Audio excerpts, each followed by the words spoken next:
But we begin today, as we always do at 10 a.m., with the Yahoo Finance Morning Brief. And in the morning brief, even though Myles is not with us physically today, he's with us in spirit and in writing because we have the morning brief to talk about. And he pointed out the increase to the forecast from Credit Suisse's Jonathan Golub, who raised his price target for the S&P year-end to 4,600 from 4,300.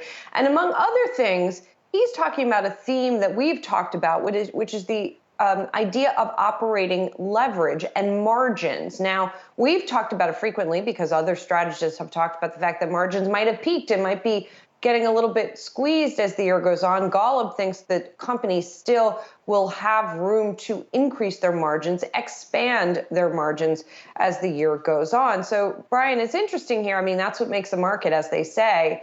But it is interesting here, this view that we're either at the peak, at or near the peak here, or we still have some room to go.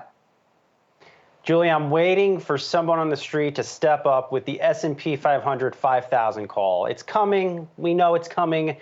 Perhaps it'll come soon. But nonetheless, very interesting here. And Golub is not alone. RBC is out this morning raising its S&P 500 target to this year to 4325 from 4100. And the themes are simple. Earnings are crushing it here in the first quarter. Earnings growth, according to B of A, is tracking up in the first quarter, up 41% year over year. A lot of these companies are beating big, and a lot of folks on the street are stepping back and realizing they probably underpriced the recovery. The earnings momentum for many companies and even sales has continued into the second quarter. So by extension, you have to raise your forecasts up. Now, the bigger question is what growth looks like in the back half of the year. I don't think Wall Street, or at least the market, cares about that just yet, but it's going to have to be because the growth in the second half of this year is not going to look the same as it's looking right now.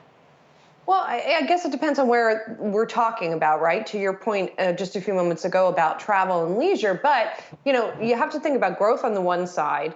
What is demand going to look like? But also very much tied up with that, a theme that we've been discussing all earnings season long. What are the costs going to be looking like, right? And will that growth in sales and growth in demand, will it be enough to more than make up for growth in costs? We've already had a number of companies that we've been talking to. They've already raised their prices. So if costs continue to go up at the same pace, are they going to be able to continue to raise their prices, or is there going to be such a surge in demand continuing that it's going to help make up for that increase in costs?